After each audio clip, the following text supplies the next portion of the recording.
Ibu bapak, saudara-saudari, anak-anak sekalian yang saya kasihi, kembali bersama dengan saya Romo Harilyong.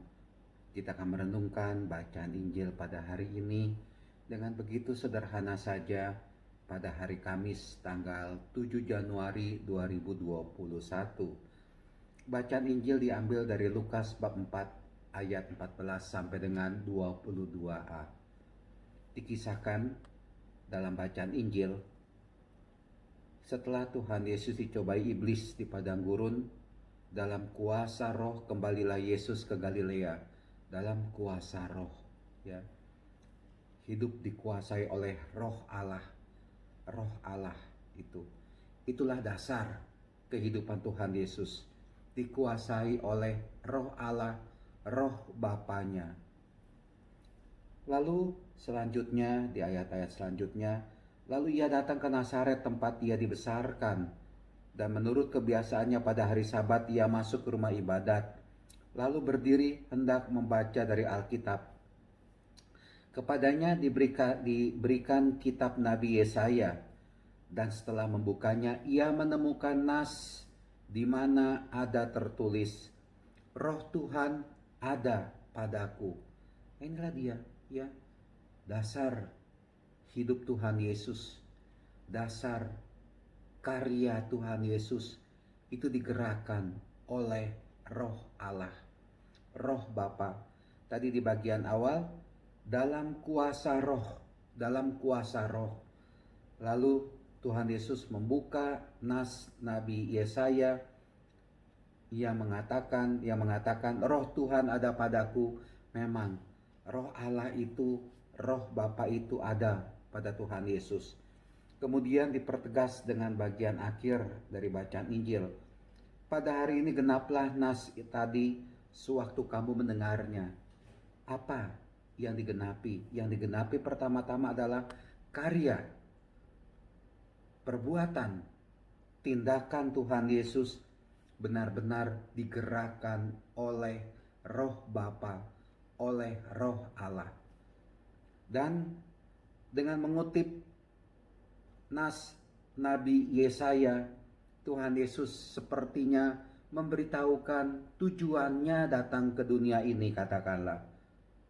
Dikatakan oleh Tuhan Yesus, saya akan mengulangi dari awal, Roh Tuhan ada padaku, oleh sebab ia telah mengurapi aku untuk menyampaikan kabar baik kepada orang-orang miskin. Menyampaikan kabar baik kepada orang-orang miskin. Bapak, Ibu, saudara-saudari terkasih, jangan menganggap bahwa kita ini orang kaya, bahwa kita ini orang berada. Siapapun juga kita adalah orang miskin. Siapapun juga kita, sebanyak apapun harta kita, kita ini adalah orang miskin. Karena apa?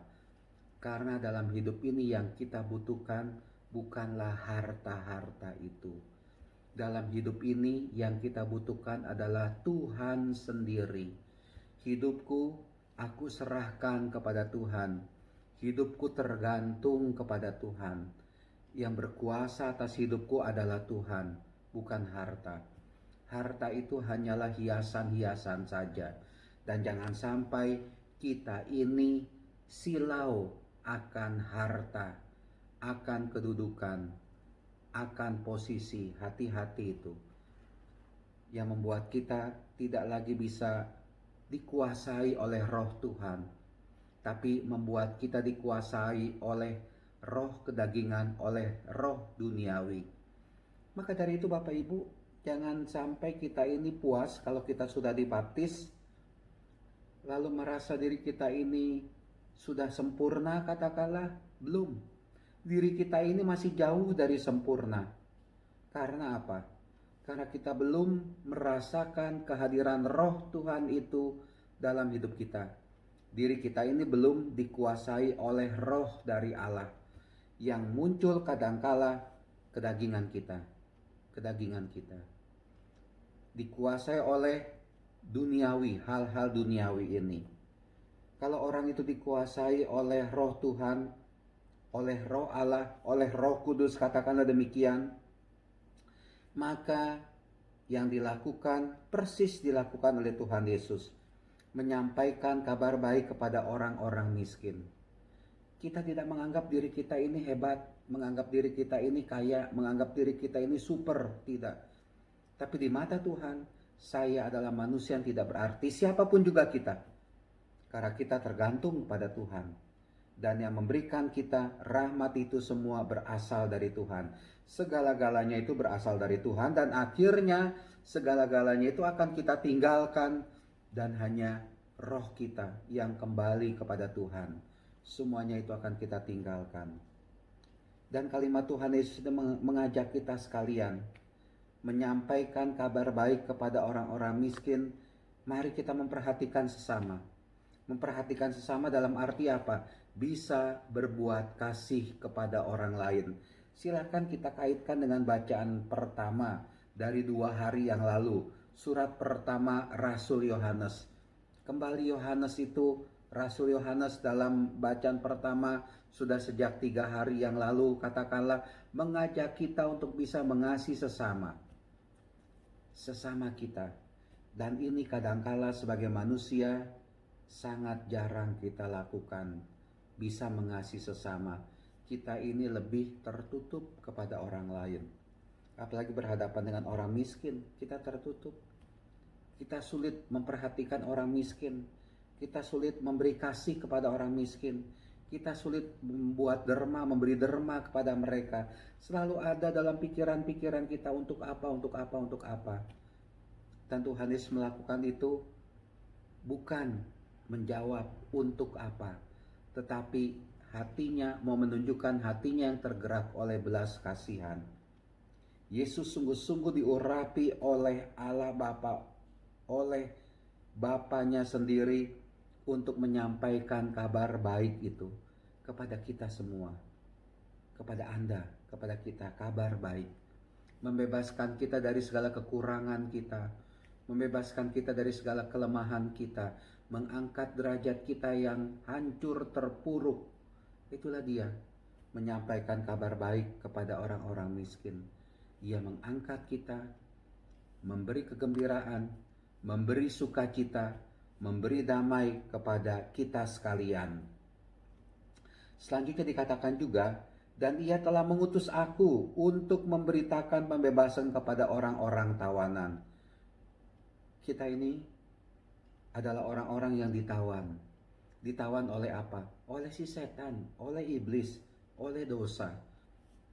Kita mungkin harus mengakui dan terbuka di hadapan Tuhan, di hadapan Tuhan Yesus. Mungkin kita ini adalah orang yang masih dikuasai, ditawan oleh dosa, ditawan oleh kejahatan. Yang kerap kali kita lakukan adalah dosa. Jangan mengartikan secara politis kalimat Tuhan Yesus ini. Mari kita perhatikan, kita refleksikan secara rohani. Jangan-jangan kita juga adalah orang yang ditawan oleh si iblis. Yang meneror kita adalah iblis. Kita dikuasai oleh si setan itu. Nah, pada saat inilah juga Tuhan Yesus mau membebaskan kita, membebaskan Anda dari kuasa setan tersebut yang membelenggu kita tidak bebas lagi. Selanjutnya dikatakan, dan penglihatan bagi orang-orang buta. Mata kita bisa melihat, tapi kita ini jarang bisa melihat mana yang benar, mana yang baik. Yang kita lihat kadangkala itu kejelekan, hal-hal negatif, kebusukan. Dan kerap kali itu yang kita lakukan, itu yang kita tiru. Kita tidak mau melihat yang baik, yang benar, dan kita tiru itu. Kita lebih senang menjelek-jelekan orang lain, dan secara tidak langsung hal yang jelek dari orang itu terserap dalam diri kita, dalam hidup kita, dan membuat kita juga menjadi orang yang berdosa, orang yang jelek. Sama seperti orang yang kita bicarakan itu, bahkan lebih jahat daripada orang yang kita bicarakan itu. Itulah dia, kita ini jangan-jangan sebagai orang buta itu, ya, tidak bisa melihat kebenaran, tidak bisa melihat kasih Allah dalam hidup ini. Untuk membebaskan orang-orang yang tertindas, ya, kita kadangkala juga ditindas, dibelenggu oleh kekuatan dosa, oleh kekuatan setan, sehingga kita ini tidak lagi bisa merdeka sebagai anak-anak Allah. Betapa kita dikuasai oleh dosa, betapa banyak orang yang tidak bisa lepas dari judi, berapa banyak orang yang tidak bisa lepas dari narkoba, Banyak itu. Lepas sebentar, rehabilitasi, kena lagi.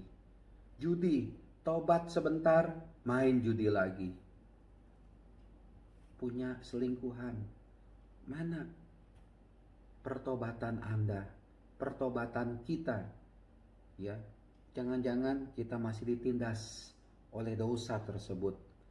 Nah, Bapak Ibu, saudara-saudari terkasih, semoga juga akhirnya kita sungguh merasakan pemberitaan bahwa tahun rahmat Tuhan telah datang, pembebasan, merdeka sebagai anak-anak Allah.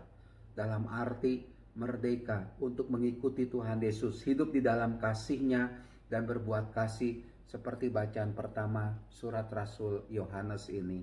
Nah, Bapak Ibu, saudara-saudari yang terkasih, biarlah Tuhan Yesus menguatkan kita, membebaskan kita, melepas ikatan dosa kita, menerangkan mata budi kita untuk lihat yang benar dan melakukan yang baik.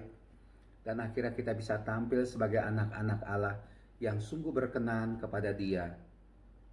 Tuhan memberkati, Tuhan melindungi kita, dan biarlah Roh Allah itu hadir masuk ke dalam diri kita. Kita dikuasai oleh Roh Allah. Amin.